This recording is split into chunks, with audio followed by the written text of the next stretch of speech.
Bismillahirrahmanirrahim. Assalamualaikum warahmatullahi wabarakatuh. Alhamdulillah, wassalatu wassalamu ala Rasulillah wa ala alihi wa sahbihi wa man walah, wala hawla wala quwwata illa billah, amma ba'd.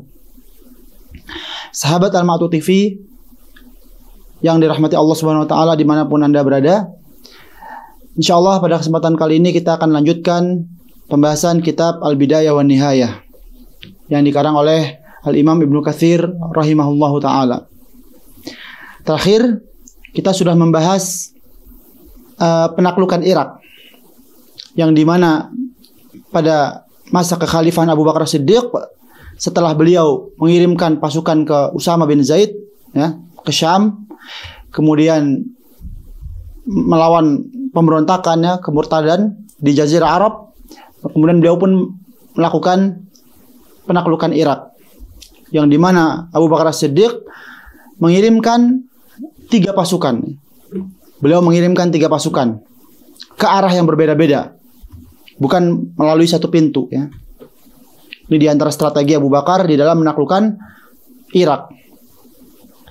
Pasukan pertama adalah pasukan yang dipimpin oleh Al-Muthanna bin Harithah. Kemudian pasukan yang kedua adalah pasukan yang dipimpin oleh Iyad bin Ghanim.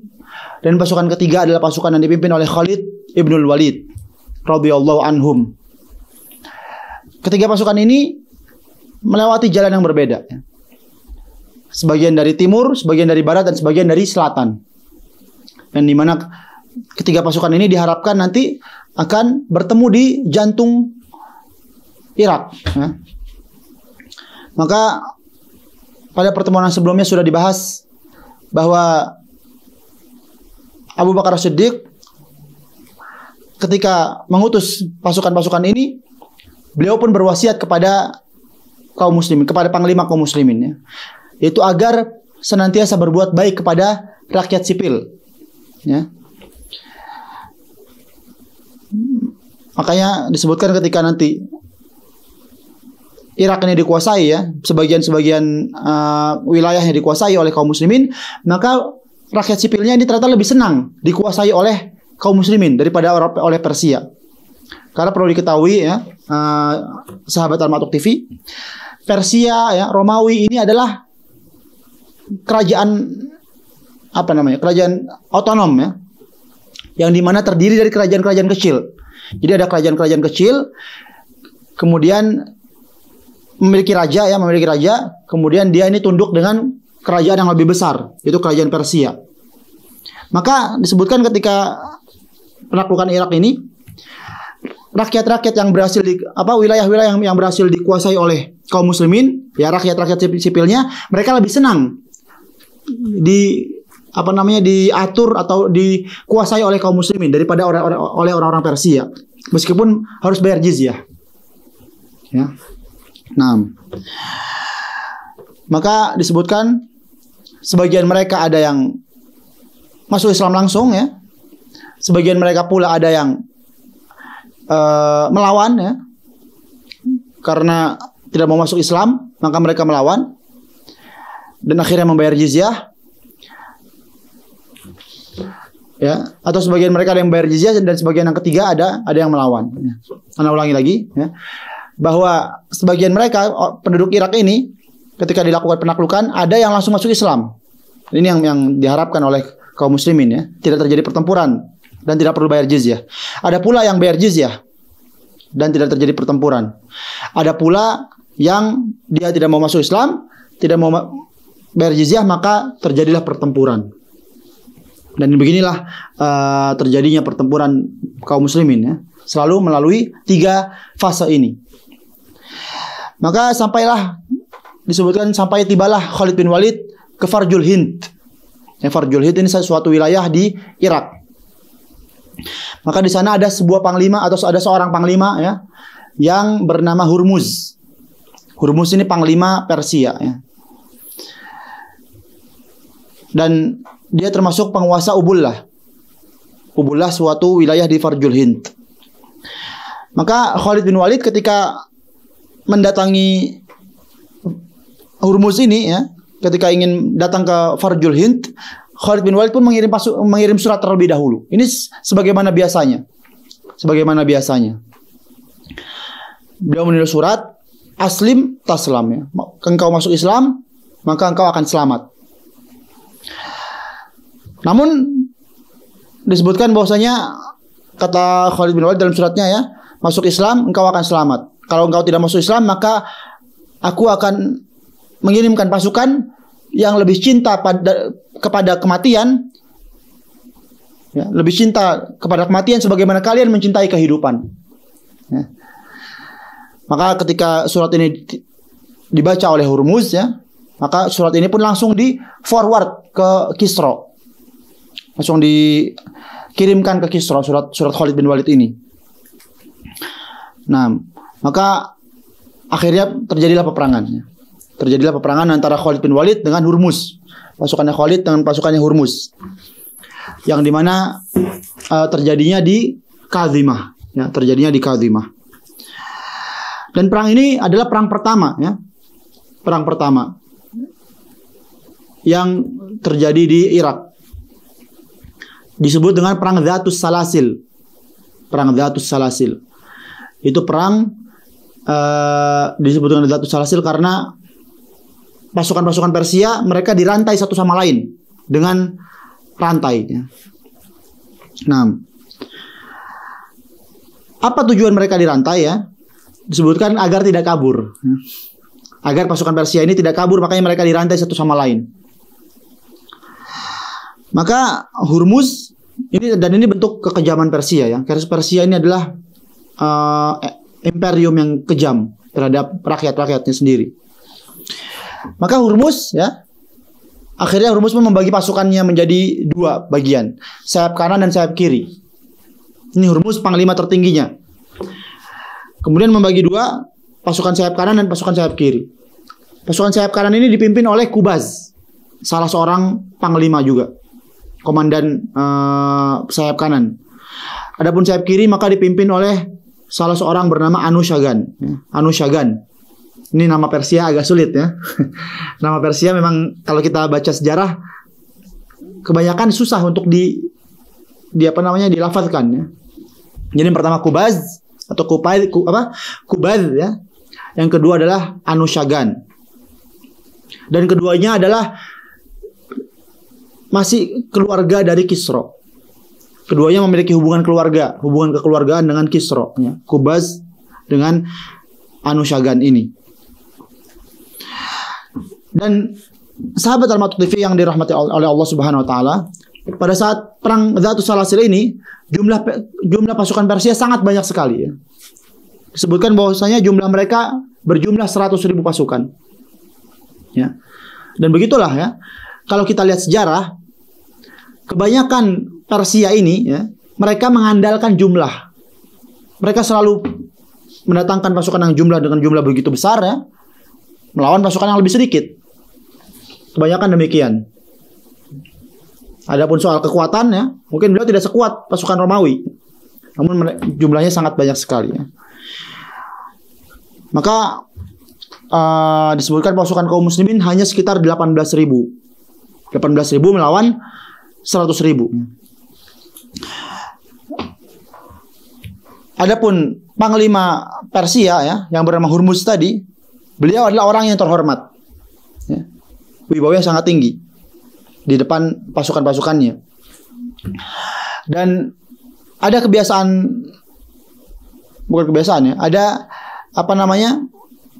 ciri dari bangsa Persia ya. Semakin orang terhormat, maka semakin dia menghiasi pakaiannya dengan perhiasan.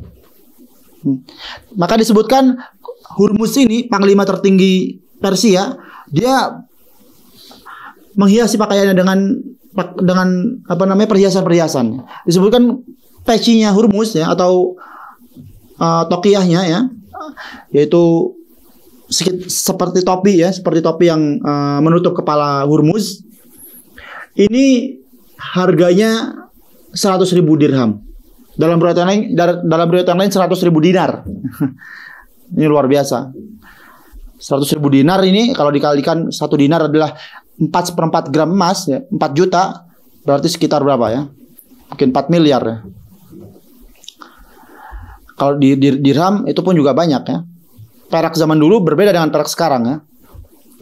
Perak zaman dulu juga termasuk besar juga. Maka tadi tokiyahnya atau pecinya Hurmuz ini disebutkan 100.000 dirham atau 100.000 dinar. Maka beliau pun pergi ya ke sebuah tempat bernama Kadhimah. Kadhimah ini salah satu wilayah dekat laut ya, yang berada di negeri Irak. Nah, dan ternyata awalnya apa? Ternyata yang sampai duluan ke Kadhimah ini adalah pasukan Khalid bin Walid, pasukan kaum muslimin. Ya. Pasukan kaum muslimin yang berhasil sampai duluan ya. Karena tadi sudah disepakati ingin berperang ya, berperangnya di mana? Di Kadhimah. Kemudian ternyata yang yang sampai duluan ke Kadhimah adalah pasukan kaum muslimin. Nah, maka disebutkan ya oleh Ibnu Katsir, ketika pasukannya Hurmuz ini ingin berangkat ke Kadhimah, maka pasukannya Khalid pun dia justru malah pergi ya. Justru malah naik ke atas ya. Mungkin kalau Anda gambarkan di sini, kita perbesar ini. Di sini ada sebuah tempat namanya Hufair ya. Di sini Kadhimah di bawah. Ya. Ini Kadhimah, ini Hufair. Maka pasukan Khalid ketika apa namanya? Mendapat kabar bahwa si Hurmuz ingin masuk ke dalam masuk ke dalam Kadhimah, maka pasukan Khalid pun naik ke atas. Ya, naik ke Hufair. Nah, maka pasukan Hurmuz pun mengejar ya, mengejar. Mereka pun juga mengejar. Maka ketika pasukan Hurmuz sudah naik ke Hufair, ternyata pasukan Khalid pun kembali ke Kadhimah. Ya, ini demikian. Apa fungsinya atau apa tujuannya ya? Tujuannya adalah agar membuat capek ya, membuat lelah pasukannya Hurmuz, pasukan Persia. Karena tadi pasukan Persia mereka dirantai satu dengan yang lain ya, dirantai. Ini strategi Khalid bin Walid ya, yang cerdas. Maka ketika sampai di Kadhimah, pasukannya Hurmuz ya, karena pasukan Khalid ini keutamaannya, keistimewaannya, mereka memiliki manuver yang cepat, pasukan berkuda ya. Maka manuvernya cepat. Adapun pasukannya Hurmuz, mereka lambat ya, dengan dirantai. Ketika sudah di Hufair, ternyata Khalid justru malah turun lagi ke Kadhimah. Kemudian Hurmuz pun mengejar ya ke Kadhimah, dan di Kadhimah lah terjadi peperangan. Dan pada saat itu pasukannya Hurmuz sudah dalam keadaan terengah-engah, dalam keadaan kelelahan. Dan ini memudahkan pasukan Khalid untuk membantai pasukan Hurmuz ya. Nah, ini singkat cerita ya dari perang Zatus Salasil. Maka disebutkan ya, ada sebuah kisah pada saat Ibnu Katsir menyebutkan dalam Al-Bidayah wa Nihayah, pada saat peperangan ya, perang Zatus Salasil ini disebutkan ketika Khalid bin Walid sampai kembali ke Kadhimah, beliau kekurangan air ya, kekurangan air. Maka Khalid bin Walid pun menyemangati kaum muslimin ya, berkhutbah ya. Ayuhan nas isbiru, ya wahai manusia sekalian ya, kaum muslimin, bersabarlah. Fa innallaha ja'ilul ma' li asbari ta'ifatain. Sesungguhnya Allah akan berikan air kepada kelompok yang paling bersabar. Maka mendengar motivasi dari Khalid bin Walid, kaum muslimin pun menjadi sabar, dan akhirnya apa namanya? Allah pun berikan pertolongan. Disebutkan dalam Al-Bidayah wa Nihayah, Allah pun mengirimkan awan ya. Kemudian Allah pun turunkan hujan hanya kepada taifah atau kelompok kaum muslimin saja. Adapun kelompoknya Hurmuz tidak mendapatkan air hujan. Ini jadi hujan hanya turun kepada daerah yang ditempati oleh pasukan kaum muslimin saja. Nah, kemudian dikisahkan juga ya sedikit cerita di perang Dhatus Salasil ini. Ketika terjadi peperangan ya, maka seperti biasa, ini kebiasaan dahulu ya, ketika berperang sebelum terjadinya peperangan, maka ada duel dulu. Terjadi duel antara panglima. Maka disebutkan Hurmuz dia menantang duel Khalid. Maka Khalid pun terima ya tantangan Hurmuz tersebut. Terjadi duel antara Khalid bin Walid dengan Hurmuz. Maka Khalid berhasil mendominasi di dalam pertempuran tersebut, dalam duel tersebut. Sampai akhirnya Hurmuz terpojokkan. Namun Hurmuz ini dia membawa bodyguard. Ternyata Hurmuz sudah merencanakan kalau seandainya dia kalah, maka bodyguard ini akan membantu Hurmuz di dalam melawan Khalid. Maka disebutkan ketika Hurmuz sudah terpojokkan ya, maka datanglah bodyguardnya ini membantu Hurmuz yang melawan Khalid bin Walid. Maka segeralah salah satu kaum muslimin ya yang bernama Al-Qa'qa' bin Amr. Al-Qa'qa' bin Amr ini dia langsung menahan bodyguard tadi untuk membantu Khalid bin Walid. Dan akhirnya Hurmuz pun berhasil dibunuh ya atau ditebas oleh Khalid bin Walid ya. Dan tewaslah Hurmuz. Kemudian terjadilah pertempuran ya. Maka kaum muslimin pun berhasil memenangkan pertempuran. Itu singkat cerita perang Dhatus Salasil. Kemudian ya, sahabat Al-Ma'tuq TV yang Allah rahmati, setelah menang, maka Khalid bin Walid pun menyuruh utusan ya, untuk mengirimkan ghanimah. Ghanimah itu adalah harta rampasan perang. Maka Khalid bin Walid mengirim utusan ya untuk mengirimkan ghanimah ke kota Madinah kepada Abu Bakar ya, secara selaku khalifah. Karena di dalam ghanimah ini 1/5-nya adalah untuk Baitul Mal. Ya, 4/5-nya dibagi-bagi. Disebutkan 1/5-nya saja ya. Atau ghanimahnya disebutkan sebanyak 1000 pikulan unta. Ya. 1000 pikulan unta.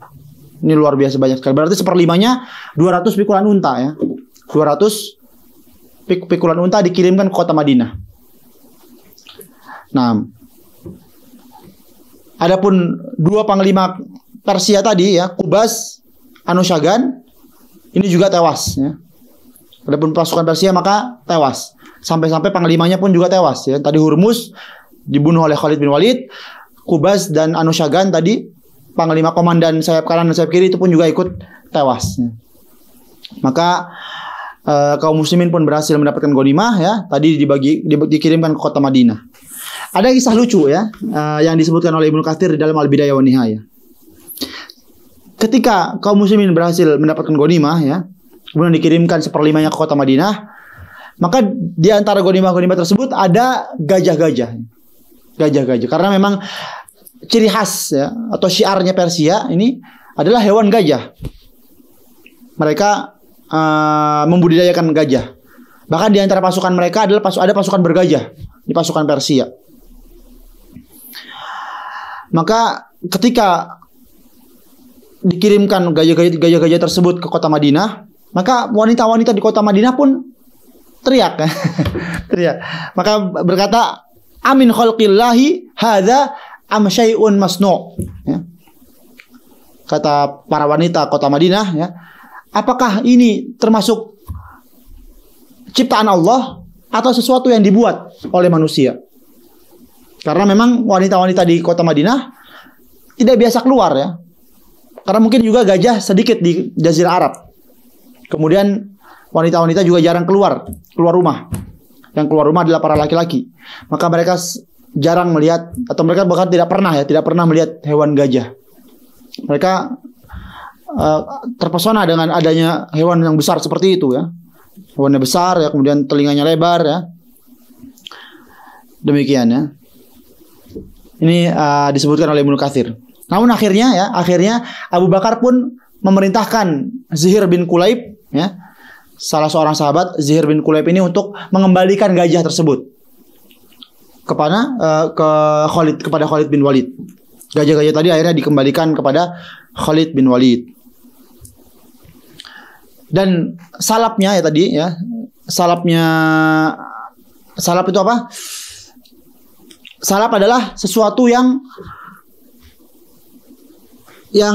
menempel di badan ketika peperangan, ya. Misalkan pedang, kemudian baju perang, ya. Kemudian tadi mungkin pelindung kepala, ya. Ini adalah salap. Maka dalam hadis disebutkan barang siapa yang membunuh seseorang, falahu salabuhu, maka salapnya buat dia, buat orang yang membunuh. Nah, ini disebutkan bahwasanya ketika kaum muslimin berhasil menang, ya, di antara ghanimah yang dikirimkan ke kota Madinah adalah tadi pecinya Hurmuz, ya.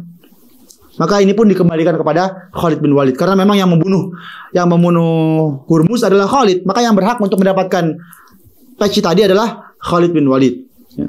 Maka Khalid bin Walid pun mendapatkan tadi pecinya Hurmuz, ya, atau tokiyahnya Hurmuz, sesuatu yang menempel di kepala, ya, yang berisikan mutiara dan intan, ya, yang seharganya adalah seharga 100.000 dirham atau 100.000 dinar. Luar biasa ini, apa namanya? Apa yang didapatkan oleh kaum muslimin, ya. Maka apa yang dilakukan oleh Khalid, ya, setelah memenangkan perang Dhatus Salasil, sahabat Al-Matuk TV yang dirahmati oleh Allah Subhanahu wa taala, maka disebutkan setelah Khalid bin Walid berhasil memenangkan perang Dhatus Salasil, ya, maka Khalid bin Walid pun lanjut ke utara, ya, untuk melakukan penaklukan daerah-daerah yang lainnya. Nah, dan Khalid bin Walid menginstruksikan pasukannya untuk berbuat baik kepada rakyat sipil. Ini sebenarnya adalah instruksi dari Abu Bakar, ya. Abu Bakar sudah menginstruksikan kepada Khalid bin Walid, ya, dan Khalid bin Walid pun melanjutkan, ya, meneruskan apa yang telah diinstruksikan oleh Abu Bakar As-Siddiq kepada beliau. Beliau mengatakan kepada pasukan, wahai pasukan, berbuat baiklah kepada rakyat sipil. Jangan dikasarin, ya. Karena tujuannya memang menarik mereka masuk Islam, ya. Agar mereka masuk Islam, itulah yang diinginkan, bukan peperangan. Nah, kalau mereka sudah masuk Islam, sudah selesai, urusannya sudah selesai, ya. Itu yang diinginkan oleh penaklukan ini, agar mereka menyembah Allah saja dan meninggalkan kesyirikan. Jadi bukan peperangannya yang diharapkan, ya. Nah, maka akhirnya tadi sudah disebutkan, ya, sebagian rakyat-rakyat di Irak mereka lebih senang dikuasai oleh kaum muslimin daripada dikuasai oleh Imperium Persia, ya. Nah, maka dan disebutkan juga di antara prinsip Khalid bin Walid, beliau tidak memerangi orang-orang tua, tidak memerangi anak kecil, tidak memerangi wanita. Yang mereka perangi hanya militer saja, ya, pasukan militer saja. Adapun orang tua, ya, anak kecil, para wanita tidak diperangi oleh pasukan Khalid bin Walid. Dan ini memang adalah aturannya, ya, yang dari sudah diwasiatkan oleh Abu Bakar As-Siddiq radhiyallahu anhu. Inilah menunjukkan Islam adalah agama yang sangat menjunjung hak asasi manusia. Tidak seperti propaganda orang-orang Barat, ya. Orang-orang Barat mengaku diri mereka adalah menjunjung tinggi hak asasi manusia, padahal mereka kejam, ya. Kalau kita lihat sejarah-sejarah di mana di Prancis masih ada museum tengkorak para pejuang kemerdekaan Aljazair. Jadi jangan tertipu, jangan tertipu kalau kita mendengar orang-orang Barat mereka menjunjung tinggi hak asasi manusia, ternyata di Prancis ada museum tengkoraknya, ya, pejuang Aljazair. Mereka disiksa, ya. Disiksa. Adapun kaum muslimin tadi mereka tidak siksa, tidak boleh mencincang-cincang mayat, ya. Kalau sudah mati maka udah nggak usah dicincang-cincang. Kemudian tidak boleh membunuh anak kecil, membunuh para wanita, membunuh orang tua. Ini tidak dibolehkan dalam Islam. Maka ikhwas sekalian rahimani wa rahimakumullah, ini adalah perang pertama, ya, di dalam penaklukan Irak. Sebagian wilayah ada yang sudah didatengin namun masuk Islam. Ada yang mungkin bayar jizyah. Ini adapun perang pertama tadi yang wilayah yang tidak mau masuk Islam, tidak mau bayar jizyah, maka terjadi peperangan adalah wilayah Kazimah ini yang terjadi peperangan yang dinamakan dengan perang Dzatus Salasil. Ya, perang Dzatus Salasil. Kemudian setelahnya ini insya Allah akan ada perang-perang yang lainnya ya. Di antaranya adalah perang Madar ya. Kemudian ada lagi perang An-Nahr. Kemudian ada perang Walajah ya. Kemudian ada perang Ulais. Ada penaklukan Hirah ya. Hirah ini adalah jantung Irak ya. Yang nanti tadi disebutkan Abu Bakar mengirim 3 pasukan kan ya. Dari timur, dari barat dan dari selatan. Nanti diharapkan mereka bisa berkumpul di Hirah ini.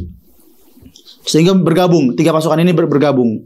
Jadi pasukannya tidak dari satu pintu ya, tidak. Namun ini di antara strateginya Abu Bakar. Beliau adalah orang yang luas ya, pengetahuannya tentang wilayah-wilayah karena beliau sudah biasa berdagang ke Syam, ke Irak ya. Maka beliau mengetahui wilayah-wilayah yang baik ya. Maka beliau mengutus 3 pasukan langsung. Ini Hirah ini adalah adalah wilayah yang sangat strategis di Irak. Yang diharapkan nanti pasukan ketemunya semua di Hirah. Nanti ada penaklukan Hirah ya. Kemudian ada perang Anbar, ada perang Zatul Uyun ya. Perang Ainut Tamr, ada perang Daumatul Jandal, masih ada perang Usaid, ada perang Musyayyakah ya, dan terakhir ada perang Furat. Masih banyak ya. Masih banyak peperangan-peperangan pada penaklukan Irak ini. Nah, wallahu alam. Dan setelah penaklukan Irak ini maka barulah Khalid bin Walid dipindah tugaskan menuju penaklukan Syam ya, oleh Abu Bakar As-Siddiq radhiyallahu anhu. Tapi mungkin ini saja yang bisa disampaikan. Wabillahi taufiq wal hidayah. Subhanakallahumma wa bihamdik asyhadu an la ilaha illa anta astaghfiruka wa atubu ilaik. Wassalamualaikum warahmatullahi wabarakatuh.